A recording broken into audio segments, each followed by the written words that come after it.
mad, bro. I'm really fucking pissed about that, man. That sucks, bro. All right, America's unhealthiest city, the system making America obese. Swear to God, if this isn't working this I'm time. currently standing in the most obese city in America, Little Rock, Arkansas, which has an obesity rate of 39%. Arkansas is now ranked third in the country for the percentage of adults considered obese, moving up from number 7 just last year. His name is Jean Paul. He is 16 years old. He weighs 480 pounds, and he's from Searcy, Arkansas. both of his parents are dead. They died of obesity-related illnesses before he turned 16. He lives in Little Rock, Arkansas. Jesus He Christ. is not the most extreme case in the state. He is a documented one. When the Ghost Map published... See, the thing that pisses me off about this is if I become that obese, right, and then I can't do stuff, or like I can't get around, or I can't like work or whatever it is, I basically just have nowhere to live. So what's the main crutch that person is using to be that obese? And that's where you're going to find the problem. Our episode on McAllen, Texas, a viewer left a comment. They said we were a year late. They said Little Rock had already taken the title. They were right. McAllen, Texas is now the second most obese city in America. Little Rock, Arkansas took the top ranking in 2026, according to WalletHub's study of Isn't that crazy? Little Rock kind of took the title like they were mad about it. Isn't that weird? 100 metropolitan areas. The Arkansas Times published a response to the ranking just as this episode was being finished. But here's what that correction missed. McAllen didn't suddenly become healthy. It was simply outranked. The system that built McAllen built Little Rock. The mechanism didn't move when the title did. After the McAllen documentary was published, I was reading your comments. Many of you debated the same question. Is obesity mostly about individual responsibility, or is it the environment that shapes those choices? While researching Little Rock, I kept coming back to that debate. I also spoke with residents and spent days reading local reporting, watching interviews, and reviewing public health studies. One woman, whose name we've changed to Sarah to protect her privacy, told me something that stayed with me. People think we don't care. They don't see what our days actually look like. That single sentence became one of the reasons I wanted... Embarrassing. Look at this. Her buttons. That's embarrassing. That's tough. That's tough. The problem with Little Rock is there's nothing to do. Like today, super fucking hot. Nothing to do, bro, except for stay inside, overeat, smoke, watch a movie. That's pretty much it. Days actually look like. That single sentence became one of the reasons I wanted to make this documentary. Little Rock is the capital of Arkansas. It has roughly 3,000 physicians, 8,000 nurses, and 3 major hospitals. Yet Arkansas ranks 50th in the nation for premature deaths from treatable causes. The city with the most doctors in the state is now the unhealthiest city in America. That isn't a coincidence. The doctors are fat too. The doctors are fucking fat too, bro. The nurses are fat, bro. Everybody's fat. As one investigator concluded after comparing Little Rock with Tokyo, it's pretty clear there are some big differences between Little Rock and Tokyo. But the biggest one isn't willpower, it's the environment. The options that are available to you, the choices that are convenient, and the health education you're exposed to every day. Over the next 20 minutes, we're going to map that environment. Because Jean Paul's story didn't begin in a hospital. It didn't begin with a diagnosis. It began with a place. Lazy parents. Every empty place has a reason. Every broken town has... It started because of fucking lazy parents, bro. And this is not to say that, you know, you can't just not be fat, because there are people that, you know, obviously have problems with losing weight and whatnot. It's the everyday choices, bro. That's all it is, man. I hate to be that guy, I really do, but it really is the everyday choices. A story. This is the Ghost Map. Subscribe and follow the map.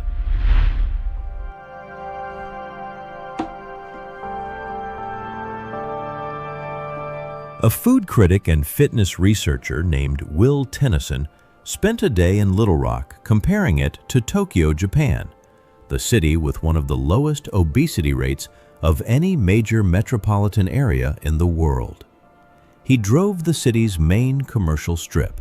There is literally fast food everywhere. Like there's a Popeyes, Pizza Hut, Chinese takeout places, Wendy's. Every single place that you can think of is just all on this one street. It's like an open-aired.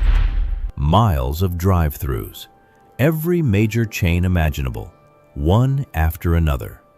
And then he noticed something else. I think the only way you can get your 10K steps here is like literally if your car breaks down or if it gets stolen. Like, I don't think anyone here is too active. There isn't even actually a sidewalk to even attempt to walk. There isn't even actually a sidewalk to even attempt to walk.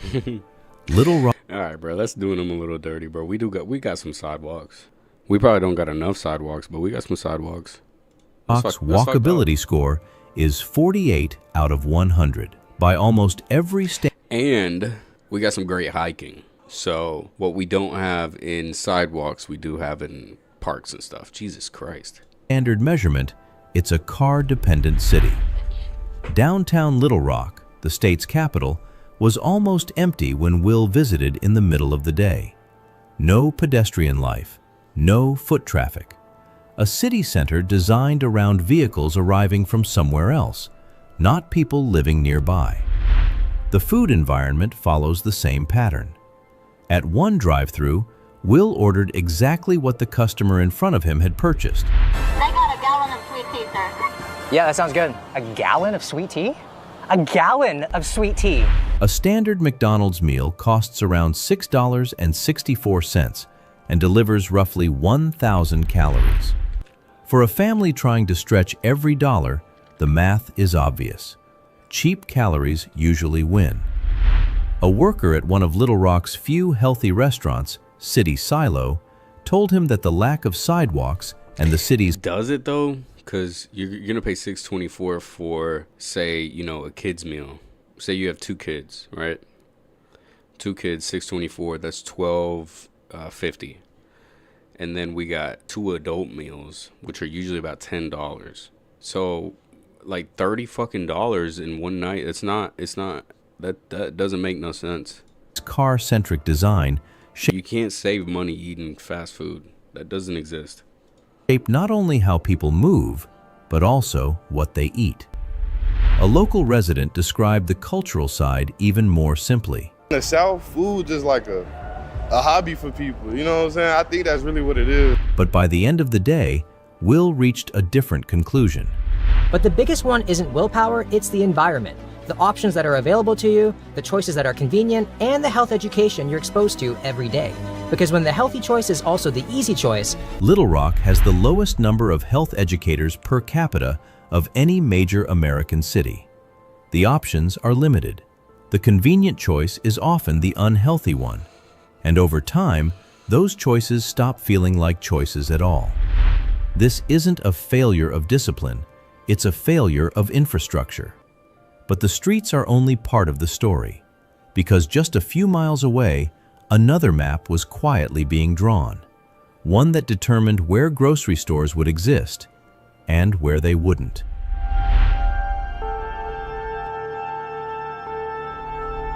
There are 2 Little Rocks. At one intersection in West Little Rock, you're within a mile of 5 grocery stores.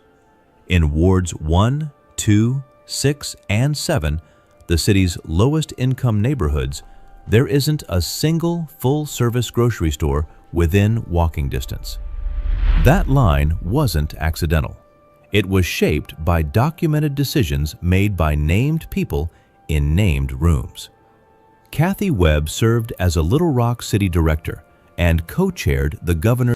Yeah, bro, I know a lot of people here that live here, and bro, let me tell you right now, bro, they're not walking, bro. Even a 5-minute walk is unbearable.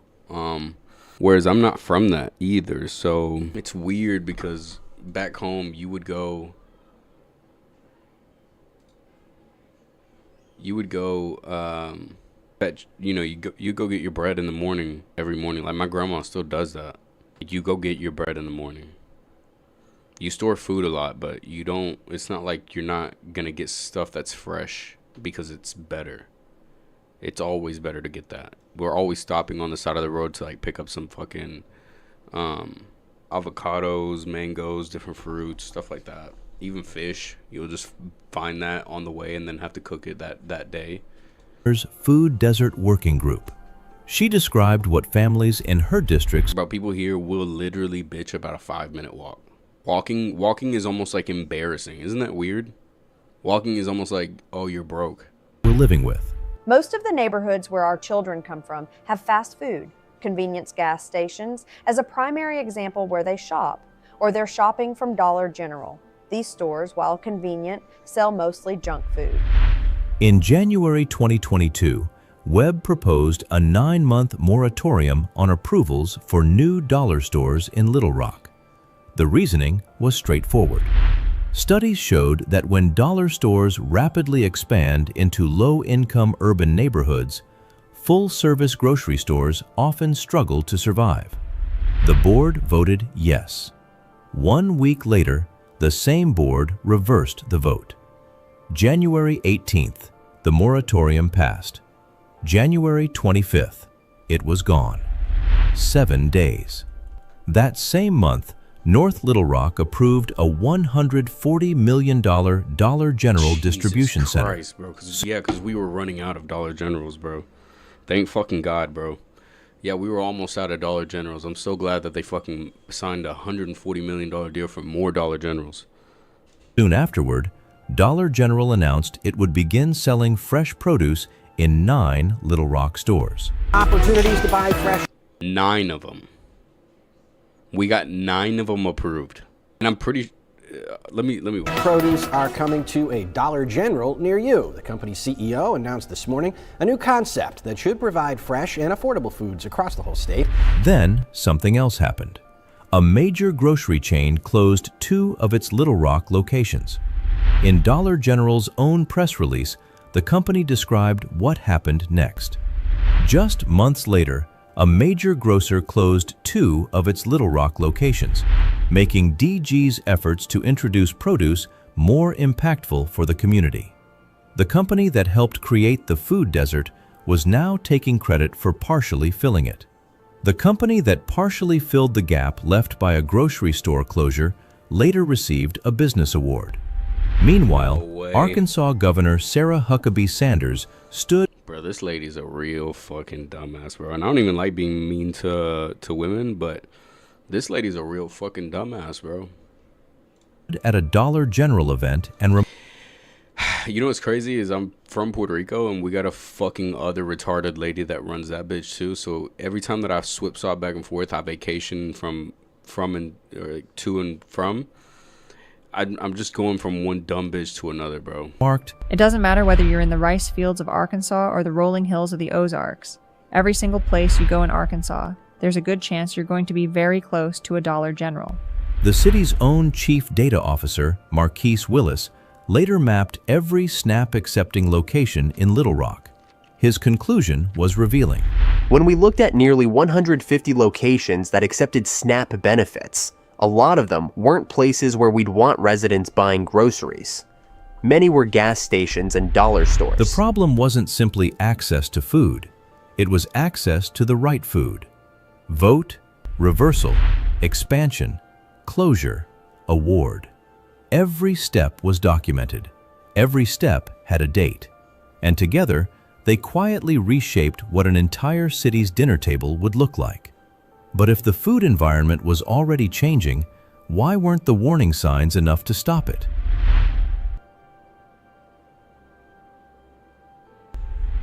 Jean-Paul was 16 years old. By then, he weighed 480 pounds. Doctors warned that if nothing changed, his future would likely be defined by diabetes, heart disease, and complications that usually don't appear until much later in life. His story is heartbreaking, but it also raises a larger question. How does an entire community reach a point where children are developing diseases once associated almost exclusively with adults? In 2003, Arkansas became the first state in America and the first in the Western world. Damn, bro, somebody woke up one day, that cameraman woke up that day and was like, what's on today's schedule? And that's what he had to get done. So you're gonna have to go downtown. Yeah. You just pick up one spot. You should be able to get all your B-roll in one sitting. To require annual body mass index screenings for every public school student. More than 400,000 children were measured each year. Parents received confidential health reports in the mail. The policy was controversial. Some called it government overreach. Others called it necessary. Former Governor Mike Huckabee defended it this way. I know how much it hurts to be ridiculed for being overweight. Nobody has to tell me how much that hurts. So I would never do that to a child, but I'll tell you what I would do for a child, is to do everything in our power to help a child to have the tools to overcome a lifestyle. And all he did was put a bunch of fucking Dollar Generals up, bro. One of those letters arrived at the home of North Little Rock football coach Randy Sandifer. His son Jake was an athlete, strong, active, healthy, or so they believed. Then the letter arrived. You can look at Jake, and you wouldn't say he's almost at risk. You wouldn't say that, but his body weight says that. And I think if we catch it at this stage right here, we can do something about it. So it's really hit home to us because, when it came in the mail, that's one of our children. That moment revealed something researchers had been warning about. When an entire population becomes heavier, damn, bro, that's a unicorn. Over time, our definition of normal quietly changes with it. As Governor Huckabee later reflected, we've lost the ability to identify overweight by looking at people. We look at people and we don't think they're overweight when they actually are anymore. We look at normal-sized kids and think they're too skinny. Researchers sometimes describe this as a shifting baseline. The environment changes gradually. The people living inside it adapt, until what once looked alarming begins to look ordinary. Biology only deepens the problem. Biologically, the obesity epidemic is the price of human success, one physician explained. Biologically, the obesity epidemic is the price of human success. To survive the rigors of times past, we were genetically designed to become efficient fat storers. Bro, I'm gonna be honest, bro. Couldn't let my daughter go out like this, bro. Right? That's gotta be something that you can, I don't know, man, as a parent, I don't know. But in this modern life, the lean winter never comes. For thousands of years, the human body evolved to survive scarcity. Today, it lives in permanent abundance. Calories are everywhere. Movement is optional. Cheap, highly processed food is often the easiest option to reach. Jean-Paul didn't create that environment. He grew up inside it. And when enough children grow up inside the same environment, a public health crisis becomes something much harder to recognize. It becomes ordinary. But obesity doesn't stop at the doctor's office. Eventually, it begins reshaping hospitals, public budgets, and entire local economies. That's where the real cost begins.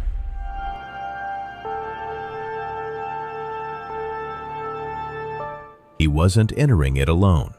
Across Arkansas, researchers were seeing the same pattern repeat itself. A statewide University of Arkansas study surveyed more than 10,000 adults across all 75 counties. The findings were alarming. Out of 823 census tracts, 159 had adult obesity rates of 45% or higher. Lead researcher Michael Nino summarized it bluntly. About half of adult Arkansans in these particular communities who meet the clinical definition for obesity. The same study uncovered something equally troubling. Damn, bro. It's an actor, right? So he woke up one day. Troubling. Among adults living with obesity, 44% also showed signs of clinical depression. The physical crisis and the mental health crisis were unfolding together. The geography told its own story. Many rural communities had no full-service supermarket nearby. fresh produce often meant driving to another town.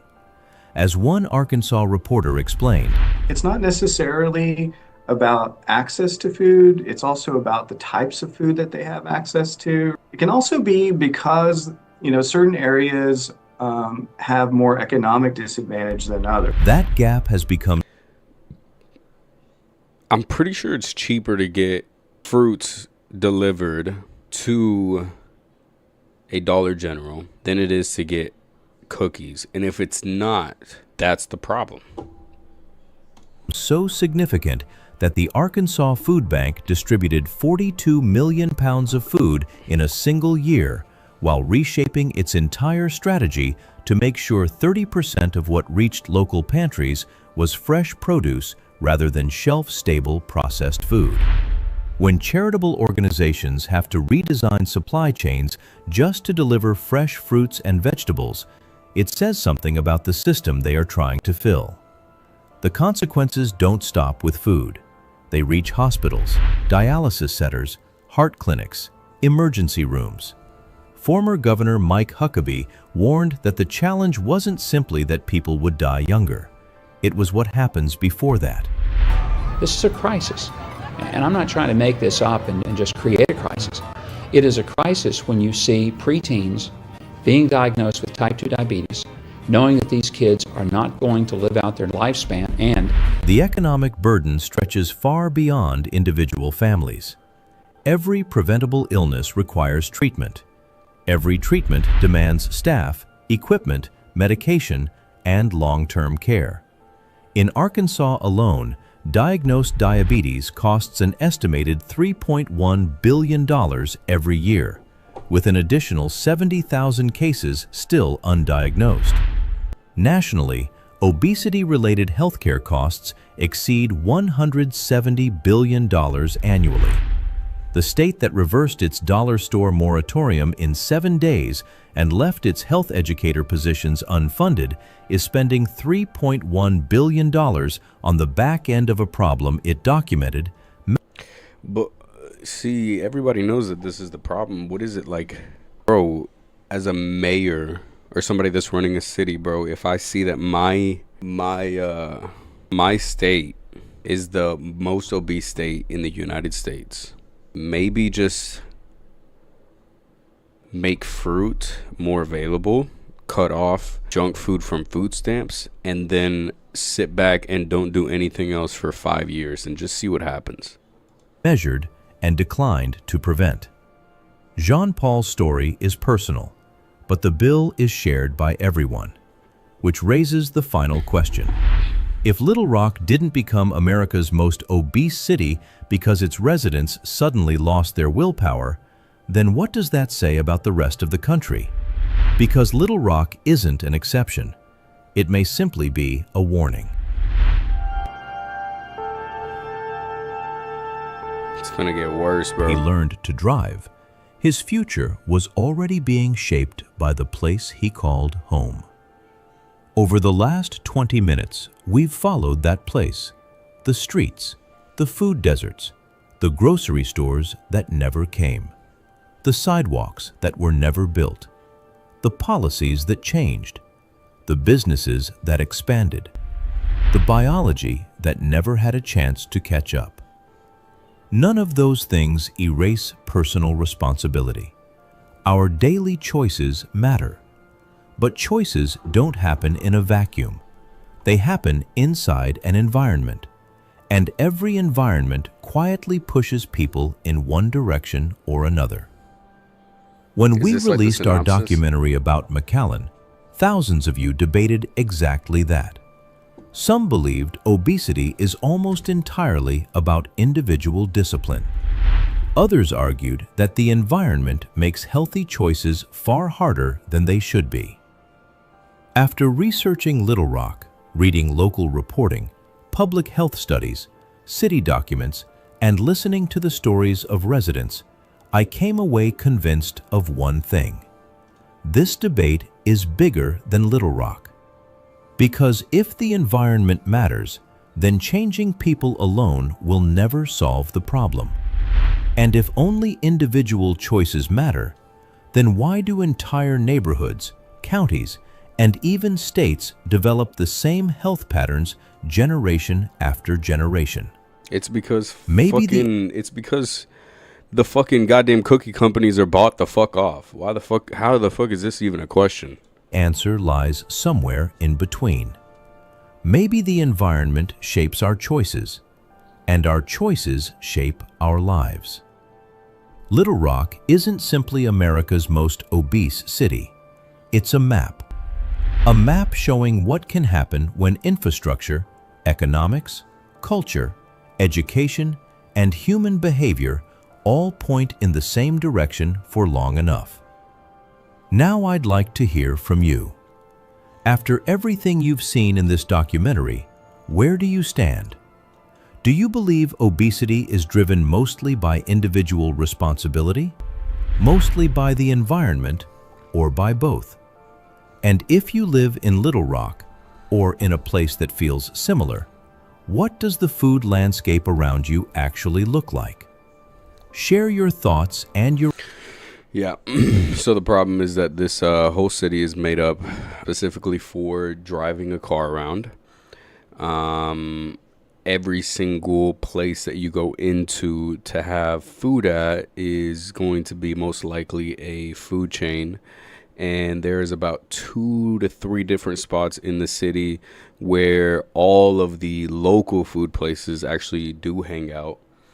And that's where you get your actual like good food, in the sense of like, you know, it's good for you. We don't have any sidewalks anywhere. This whole city is made up for cars. There's no local food stores. I literally live here and I go to a Dollar General almost every single day for my shit. And every time that you walk in to see its fresh produce section, it's completely gone. It's either gone or it's rotted. You'll look in there and like the 3 of them are rotted. 3 of the fucking strawberries are rotted in each box. I don't buy it. I live in New York City and I see obesity everywhere. Maybe not as much as Little Rock, but obesity is live and thriving here. Obesity is mainly a choice of medical, mostly by small choices we make every day. Literally, bro. 100%. Laziness is the biggest problem in the Western world. Won't walk anywhere, bro.